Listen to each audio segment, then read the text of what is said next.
My sister convinced my children I had abandoned them. Their school project exposed everything. The first time I learned that my children believed I had abandoned them, I was sitting in the back row of their school auditorium, watching my 12-year-old daughter explain my disappearance to 200 people. On the screen behind Ava was a family timeline made from photographs, scanned letters, and colored arrows. My picture appeared near the center. Beneath it, in careful blue type, she had written, "Mom leaves after the accident. Aunt Claire becomes our real parent." Then my 9-year-old son, Noah, stepped to the microphone and said the sentence that nearly stopped my heart. "We used to think she chose not to come back." Used to. That one phrase was the reason Claire was no longer smiling in the front row. I had not been invited to the presentation. Ava's teacher had called me 43 minutes earlier and asked whether I could come immediately. Her voice had been controlled, but there was urgency beneath it. She told me Ava and Noah had changed their family history project that morning. They had brought materials the school had not expected. The principal was present. So was the counselor. Claire was present too, because for 18 months she had been listed on every school form as the children's primary guardian. I was listed as a restricted contact. That restriction was not based on a court order. It had never been based on a court order. It was based on a document my sister had altered, a signature she had copied, and a story she had repeated so confidently that even my children eventually mistook it for memory. The school project did not merely expose the lie. It showed who had built it, how she had maintained it, and what she had planned to gain once my children stopped waiting for me. 2 years earlier, I had trusted Claire more than anyone alive. Our parents died when we were in our 20s, 6 years apart. Claire was 4 years older and had always treated that age difference like a permanent assignment. She was the organized one, the calm one, the person who carried spare medicine, remembered birthdays, and took over when a room became chaotic. I was grateful for that quality until I understood that Claire did not just like helping people, she liked becoming necessary to them. My husband, Michael, noticed it before I did. He said Claire entered every crisis carrying a solution that somehow left her holding the keys. I defended her. I told him she had kept our family together after our mother died. I said control was simply the shape her love took. Michael did not argue.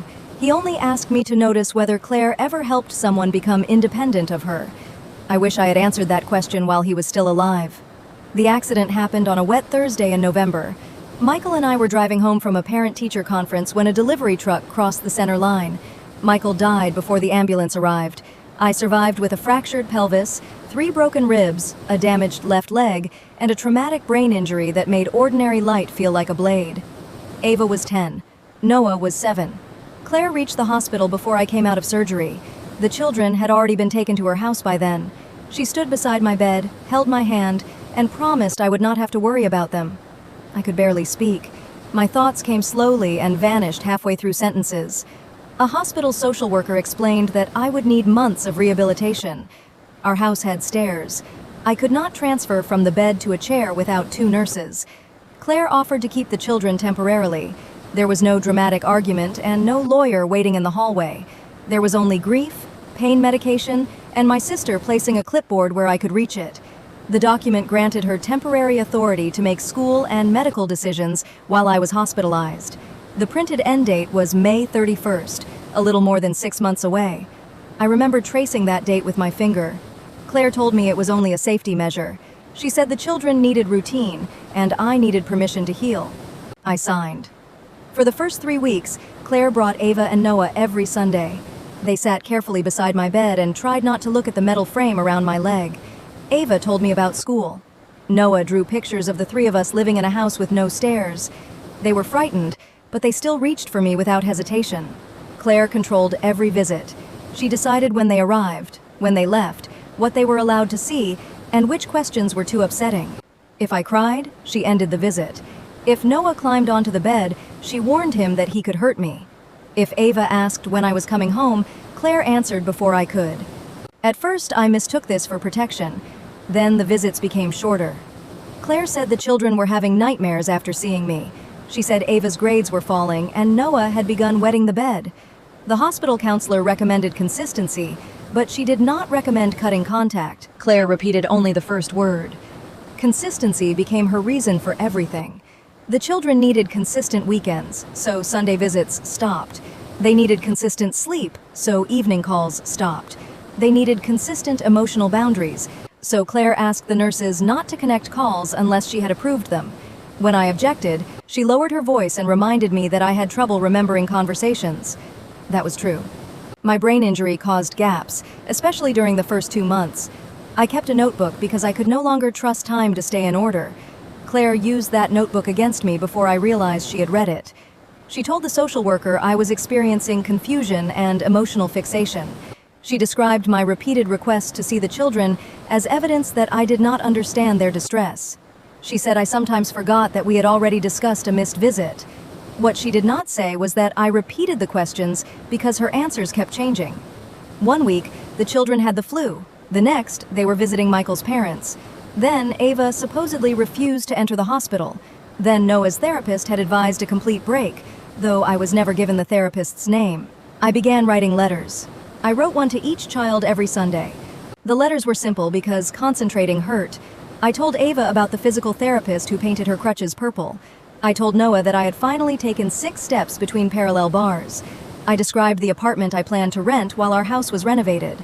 I promised that none of this was their fault, and that healing slowly was still healing. I mailed the letters to Claire's house. She told me the children received them. She said they were not ready to reply. By February, I could walk with a frame. By March, I could climb 4 practice stairs. I had headaches, weakness, and a scar running from my hip to my knee, but my doctors expected me to live independently with outpatient therapy. That was when Claire's concern changed shape. She began asking about money. Michael had a life insurance policy. Half was payable directly to me. The other half, just over $600,000, went into a trust for Ava and Noah. I was the trustee. Claire was named successor trustee if I died or became legally incapacitated. Michael and I had made that arrangement when Noah was born.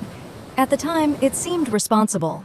Claire asked whether the trust could reimburse her for the children's expenses. I told her of course it could cover legitimate costs, and asked her to send receipts to my attorney. She said involving lawyers made family care feel like a business transaction. I insisted anyway. The first packet contained grocery bills, school supplies, and medical co-pays. It also included a new bedroom set, landscaping at Claire's house, a 7-seat luxury SUV, and a kitchen renovation deposit. Claire explained that the house needed to accommodate 2 more children.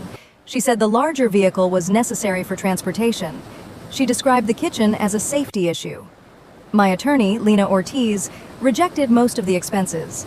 3 days later, Claire told me Ava had suffered a panic attack after hearing my voice on a voicemail. That was the beginning of the punishment. Every time I enforced a boundary around the trust, the children became less available. Every time I asked for school records, Claire reported a new emotional crisis. Every time I tried to arrange a visit through a neutral relative, she said I was prioritizing my needs over theirs. I still believed we were having a painful disagreement about what was best for them. I did not yet understand that Claire needed me to remain injured. My recovery threatened both the role she had built and the money she believed should come with it. I was discharged on April 9th. Claire did not bring my children. Lena drove me to a furnished apartment near the rehabilitation center. It had wide doorways, an elevator, and a second bedroom with 2 new beds. I had chosen the comforters based on photographs of Ava's and Noah's rooms. I placed their framed drawings on the desks. I sent Claire the address and proposed 4 dates for a visit. She did not answer. 2 days later, a process server knocked on my door. Claire had filed for emergency guardianship. Her petition said I had been medically absent for 5 months, had demonstrated cognitive instability, and had failed to maintain meaningful contact with my children. It said the children considered her home their primary home and became distressed when reunification was discussed. Attached to the petition were statements from a therapist, a school administrator, and 3 neighbors. The therapist had never evaluated me. The school administrator had never spoken to me. The neighbors had seen only what Claire allowed them to see. There was also a copy of the temporary authorization I had signed in the hospital.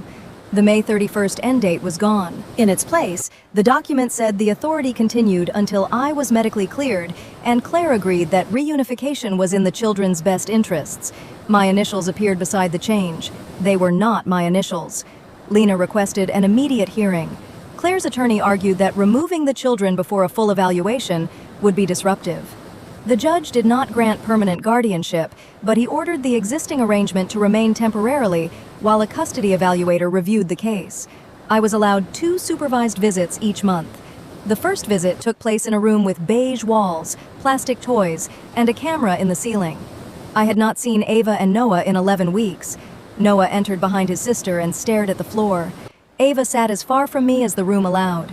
Both children wore new watches. Both had haircuts I had never seen. They looked familiar and unreachable at the same time. I wanted to cross the room and hold them. The supervisor told me to let them choose the pace, so I sat down. I told them I was glad to see them. I said I had missed them every day. Ava's face tightened. She asked why I had not written. For several seconds I thought I had misheard her. I told her I had written every Sunday. She looked at the supervisor, then back at me. Claire had told them I was too busy with my new life to send even a birthday card. I asked whether they had received the purple envelopes. Noah began to cry. The supervisor ended the conversation because the children were distressed. That visit became another entry in Claire's evidence file. She described me as making confusing claims and burdening the children with adult conflict. I left the building shaking so hard, Lena had to help me into the car. The next morning, I began building my own file. My rehabilitation notebook contained the date of every call, letter, and requested visit. I had postal receipts for 31 envelopes. My phone records showed 114 calls to Claire's number. The hospital system had logs of calls placed through the patient service desk. None of it proved what Claire told the children. It proved only that I had tried. Claire answered that she had protected them from communication their therapist considered harmful. When Lena requested the recommendation, Claire produced a short letter from a counselor named Bethany Cole. It said direct contact with me could destabilize the children until I accepted responsibility for my absence. Bethany was not a licensed child psychologist. She was a family transition coach who rented an office inside Claire's church. She had met the children 4 times. Every appointment had been paid from Claire's personal account, not submitted to insurance. Her notes repeated phrases from Claire's guardianship petition, almost word for word. The custody evaluator found the arrangement troubling, but she also found 2 children who genuinely believed I had chosen to leave them. That belief mattered. Children cannot be cross-examined out of pain. I could prove I had sent letters. I could not force them to feel safe enough to read them. I could prove the form had been altered. I could not make 18 months of fear disappear in a courtroom. The evaluator recommended gradual reunification with a neutral therapist. Claire objected to every proposed therapist. One lived too far away. One did not share the family's values. One had supposedly prejudged guardianship cases. The delays lasted 4 more months. During that time, I saw my children 8 times. They became more polite and more distant. Ava stopped asking questions. Noah began calling Claire Mom when he was nervous, then looked guilty when he noticed my face. I learned not to react. I learned to take every wound home and open it where they could not see. I also learned that Claire had changed more than the school emergency card. She redirected the children's medical portal to her email. She removed Michael's parents from the pickup list. She told the pediatrician I had a history of prescription drug abuse, using my post-surgical pain medication as evidence. She informed the school that contact from me could trigger a mental health emergency. The school asked for the court order supporting the restriction. Claire uploaded the first page of the temporary guardianship order and a separate page from her attorney's proposed parenting plan. Together, they appeared to prohibit unsupervised contact. No one noticed that the pages came from different documents. I wanted to blame the school for not looking carefully. Lena reminded me that institutions often trust the adult who appears consistently. Claire attended every conference, volunteered at fundraisers, and answered emails within minutes. I had been a name associated with warnings, legal conflict, and absence. That was the genius of what she had done. She did not erase me all at once. She made every person feel responsible for helping her erase me. The financial motive emerged slowly. Claire filed a petition asking the court to appoint her co-trustee of the children's money. She argued that I had used trust administration to control her and had delayed reimbursement for necessary expenses. Her accounting claimed she was personally carrying nearly $90,000 in costs. Most of those costs had nothing to do with Ava or Noah. The SUV was titled only to Claire. The renovated kitchen increased the value of her house.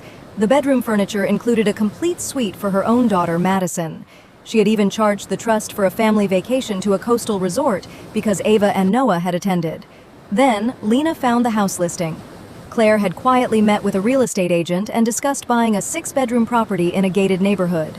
In an email, she said the purchase would become possible once the guardianship and trustee situation was resolved. The seller had offered to hold the property for a $60,000 deposit. Claire expected the trust to provide it. When confronted through her attorney, she said she intended to create a permanent home for the children. She never explained why my home could not be permanent. By then, I had recovered enough to return to work part-time. I was an architectural estimator, and my employer allowed me to work remotely while I completed physical therapy. I sold the house where Michael died because I could not walk through the garage without hearing metal crush. I bought a smaller one 10 minutes from the children's school. I chose it because Ava could walk to her best friend's house. I chose it because Noah's soccer field was visible from the upstairs window. They did not know that. Claire told them I had moved to another city. The school project began in October, almost 2 years after the accident. Ms. Patel, Ava's social studies teacher, assigned each student a project called The Story Before Me. They had to create a 3-generation family timeline using primary sources. Primary sources could include photographs, letters, certificates, recorded interviews, newspaper clippings, or official records. Parents received a detailed instruction sheet. I did not.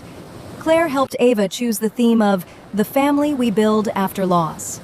She planned to center the project on Michael's death and her decision to raise the children when I disappeared.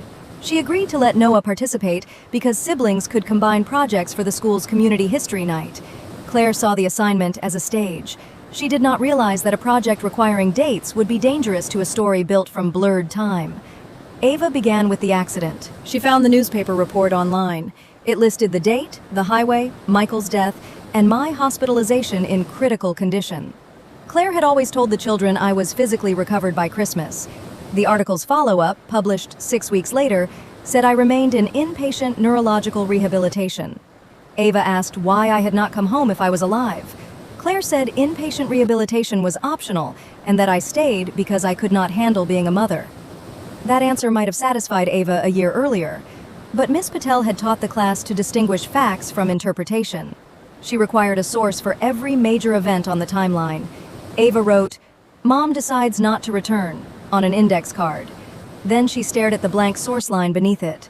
The first crack in Claire's story was not emotional, it was academic. Ava asked to interview her.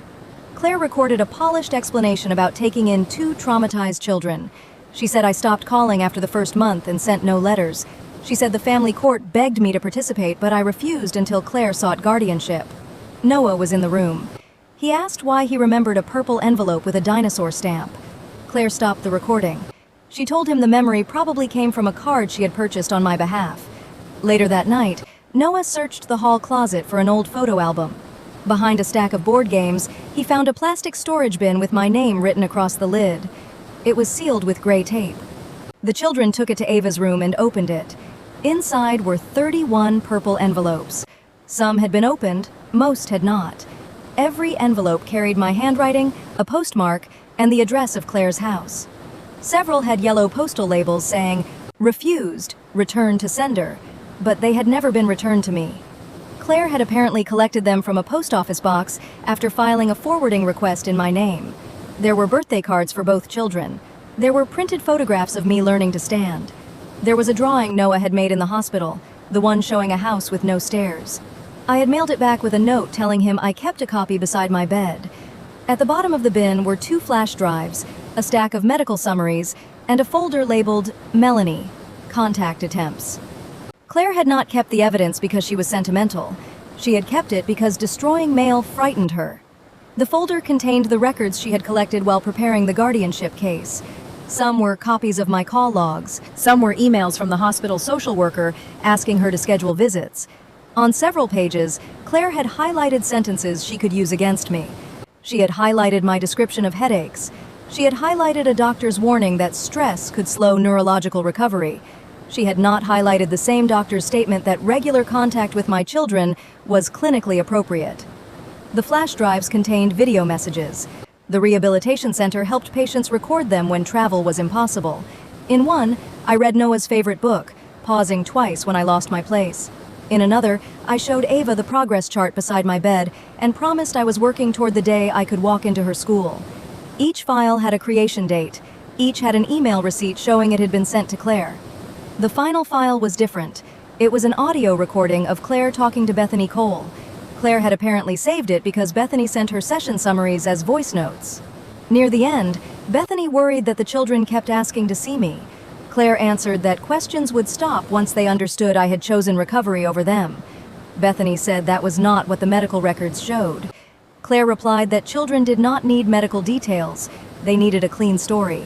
Then she said the sentence that turned Ava's school project into evidence.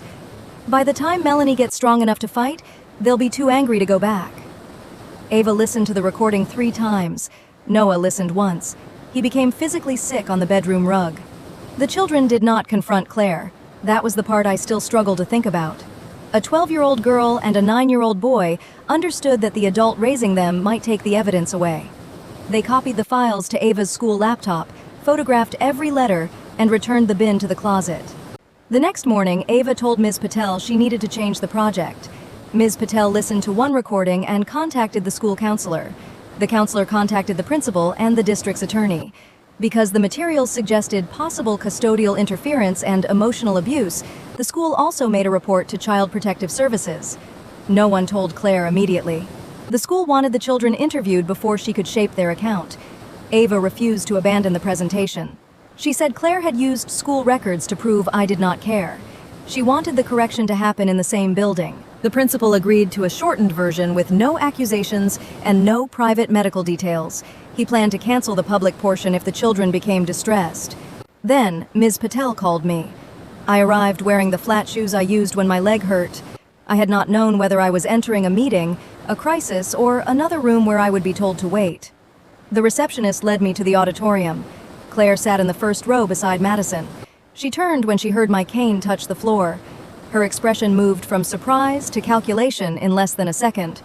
She stood and asked who had invited me. The principal told her to remain seated. That was the first time I had ever seen an institution refuse to rearrange itself around Claire's certainty. Ava began with the version of our family history she had believed. She showed Michael's photograph. She described the accident. She explained that Claire took her and Noah in when I stayed away. Then she changed the slide. The screen filled with 31 purple envelopes arranged by postmark. Ava said primary sources were created at the time an event happened. She said they could test a family story by comparing what people remembered with what the records showed. She displayed my first letter beside the hospital visit log. She displayed my birthday card beside a photograph Claire had posted online that same day, claiming I had forgotten. She displayed the rehabilitation video beside the week Claire told the children I was on vacation. Noah read the postmarks. His voice shook at first, then it steadied. The room became so quiet that I could hear the projector fan. Claire stood. She said the materials were private and stolen. She said traumatized children could not understand adult decisions. She reached toward the laptop. Ms. Patel stepped between them. Ava did not raise her voice. She simply played 12 seconds of the recording. Claire's own voice filled the auditorium. By the time Melanie gets strong enough to fight, they'll be too angry to go back. No one needed the rest. Claire looked at me then. For nearly 2 years, she had faced me with sympathy, frustration, or righteous disappointment. This time, there was no performance ready. There was only anger that I had survived long enough for her plan to fail. She said I had manipulated the children. I had not spoken to them outside supervised visits.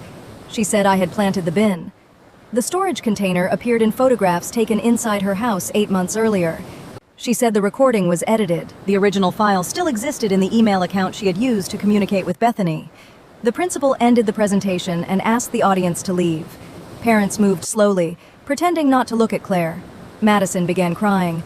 Noah crossed the stage before anyone could stop him. He did not hug me. He stood a few feet away and asked whether I had really written every week. I told him yes. He asked whether I had stopped because he did not answer. I told him no. Then Ava approached. She was holding the letter I had written on her 11th birthday. Claire had posted photographs that year of a cake shaped like an artist's palette. I had spent the day in rehabilitation learning how to step off a curb. Ava asked what the card said. I knew every word. I had written that a mother does not stop being a mother because she has to love her child from a room far away. I had written that I was proud of the way Ava protected Noah, but that she did not have to become an adult just because our family was hurt. I had promised that I was finding my way home. Ava's face folded. She did not run into my arms the way people do in movies.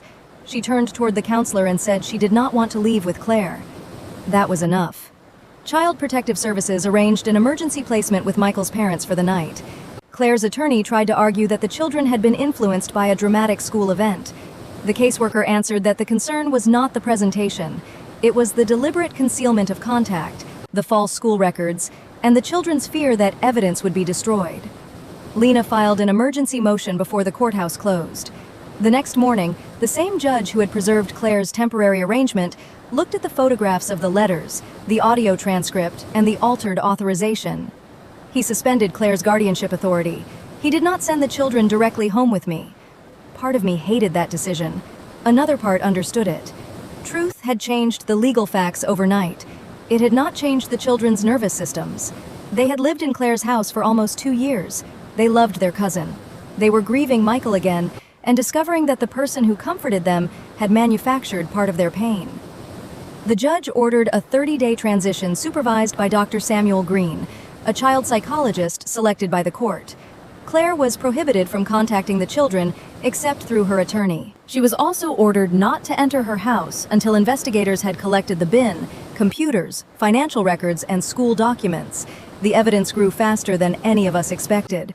Claire had created an email rule that sent messages containing my name to a hidden folder. She had blocked the rehabilitation center's number on the children's tablets. She had used my electronic signature from an old tax document to approve changes to school and medical portals. The post office forwarding request was filed online with information she knew as my sister. She had altered the temporary authorization twice. The copy submitted to family court removed the end date. The version provided to the school added language about emotional danger. The version in my original hospital file remained unchanged. Then investigators examined the trust expenses. Claire had not merely hoped to become trustee. She had created invoices from a company called North Pines Family Services for transportation, tutoring, meal preparation, and overnight care. The company's registered address was a mailbox. Its owner was Claire's friend from church. Bank records showed most of the payments returning to Claire through transfers labeled loan repayment. The false invoices totaled $138,000. My refusals had prevented the trust from paying most of them, but Claire had submitted them to the guardianship court as unpaid debts. She planned to reimburse herself as soon as she gained control of the money. The gated house was not going to be a sacrifice for my children. It was going to be purchased partly with money taken from them. Bethany cooperated when she learned investigators had the recordings. She admitted Claire had supplied the language for her letter. Bethany claimed she believed I was unstable and that Claire was protecting the children. Her own messages showed moments of doubt, followed by payments for additional sessions and promises that Claire would recommend her practice to other families. The school district conducted its own review. The administrator who accepted the mismatched court pages was placed on leave, then retrained rather than fired. The district created a policy requiring legal restrictions to be verified as complete documents. I appreciated the change, though I could not pretend it repaired what had happened. The review also recovered a history the school portal had never shown me. Claire had sent 46 messages about my supposed instability. She reported that I had appeared outside the school when I was still unable to walk without parallel bars. She claimed I had threatened to remove the children during a week when my rehabilitation chart showed that I had a fever and had not left the medical wing. Whenever a teacher asked for documentation, Claire answered with a new warning about protecting the children from stress. The messages formed their own timeline beside Ava's. One was especially difficult to read. 6 months after the accident, Ava's art teacher had asked whether a Mother's Day card should be mailed to me. Claire replied that sending it would reopen a wound and suggested that Ava make the card for her instead. The teacher agreed because Claire was the adult the school had been told to trust. That card was found in the same plastic bin as my letters. On the front, Ava had painted 3 figures beneath a purple umbrella. Inside, she had written that she hoped I was learning to walk fast enough to come home before summer. Claire had drawn a line through my name in pencil and written hers above it, then apparently decided the alteration was too obvious and hidden the card with everything else. I did not show Ava the card immediately. Dr. Green warned me that evidence could become another kind of pressure if I demanded that the children absorb all of it at once. I had spent months wanting one perfect object that would prove I loved them. Now I had dozens, and love meant letting them decide when they were ready to look. The district gave Lena a complete export of the portal, including login history. Several changes attributed to me had been made from Claire's home internet address within minutes of her own account activity.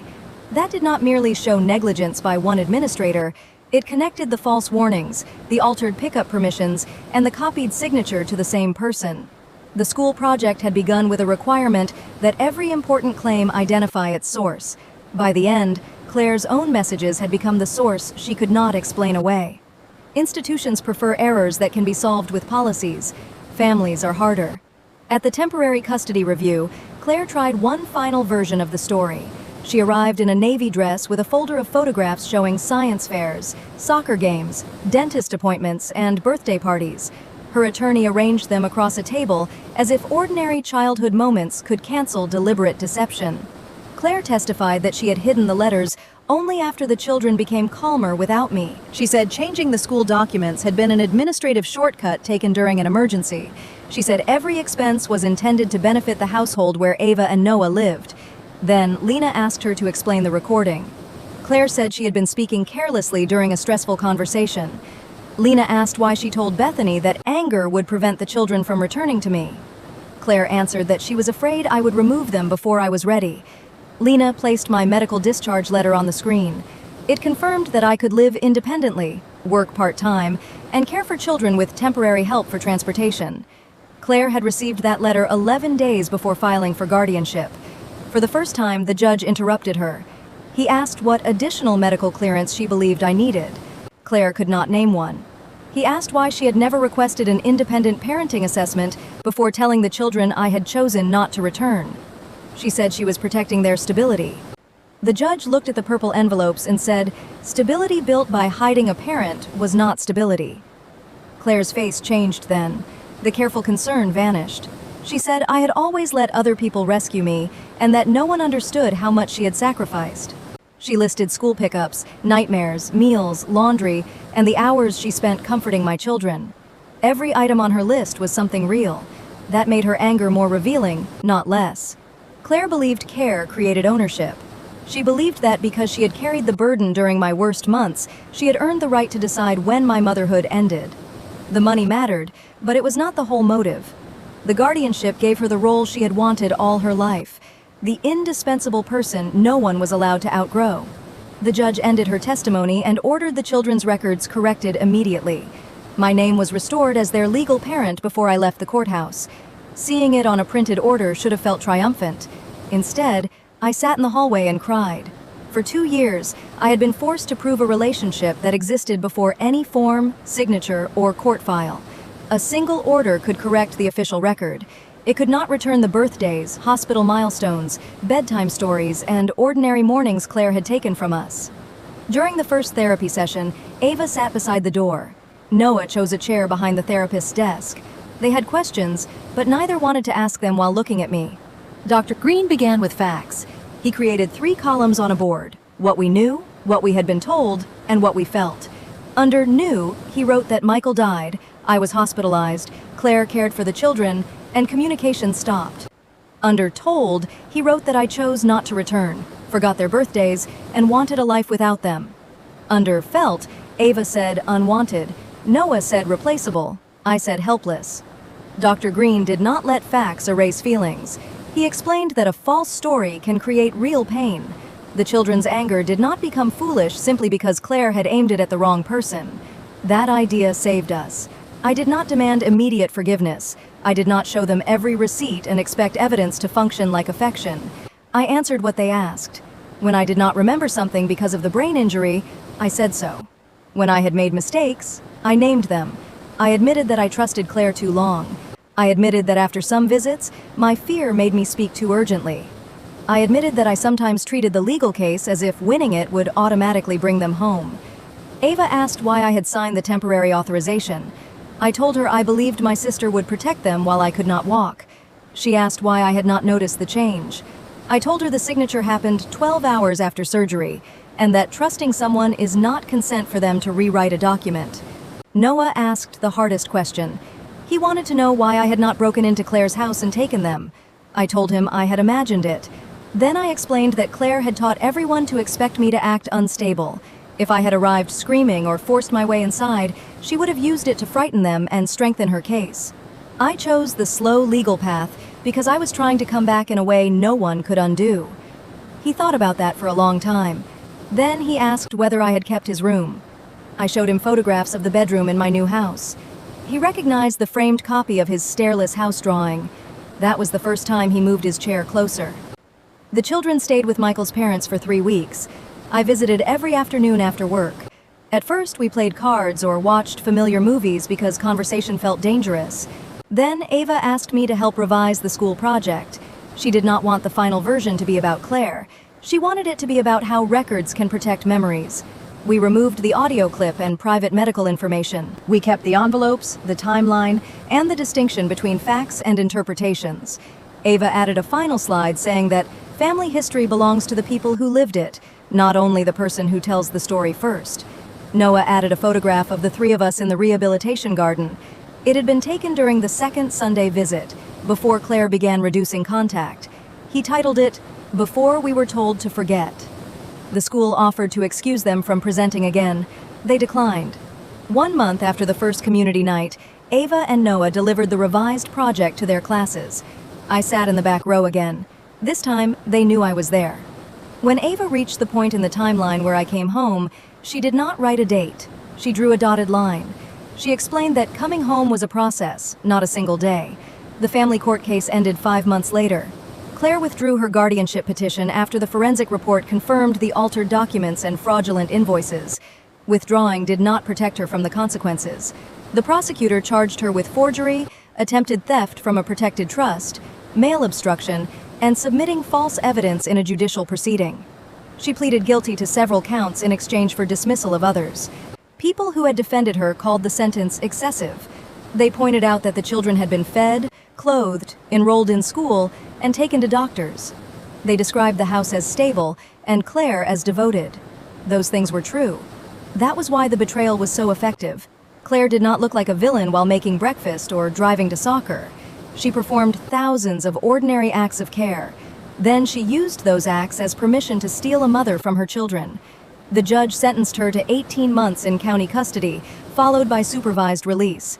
She was ordered to repay the money she had taken from my personal accounts and to reimburse the trust for legal and accounting costs connected to her fraud. A civil judgment attached to her house. The court also issued a long-term, no-contact order covering me and the children. Madison was not included. She had lost her home life too. She was 13 and had known nothing about the hidden mail. With her father's agreement and Dr. Green's guidance, the children exchanged letters with her through their grandparents. I refused to make another child pay for Claire's choices. Some relatives called that generosity. It was not. It was a boundary against becoming the kind of person who teaches children that love disappears when adults behave badly. Claire wrote to me once before sentencing. The letter did not contain an apology. She said she had stepped into a void I created. She said the children became healthier in her home. She accused me of caring more about being called their mother than about who had done the daily work. Near the end, she wrote that I had always been reckless and she had always cleaned up after me. I read the letter twice. Then I gave it to Lena and asked that it be preserved with the case file. I did not answer. For most of my life, Claire had created emergencies and then made herself indispensable inside them. After the accident, she found the largest emergency our family had ever faced. She did not cause the truck to cross the road, but she recognized the opportunity immediately. I was injured. Michael was gone. The children were terrified. Claire could have helped us return to one another. Instead, she made our separation prove that only she could hold the family together. Her final mistake was believing children remain passive inside the stories adults give them. Ava had inherited Michael's patience with details. Noah remembered sounds and colors other people overlooked. A purple envelope, a dinosaur stamp, a phrase that did not match a date. Claire treated those memories as weaknesses she could smooth away. They became the trail back to me. The first night Ava and Noah slept in my house, I did not celebrate. Celebration would have made the day feel like the end of something. It was the beginning of work. Noah woke at 2 in the morning and could not remember which hallway led to the bathroom. Ava kept her suitcase packed beside the bed for 6 weeks.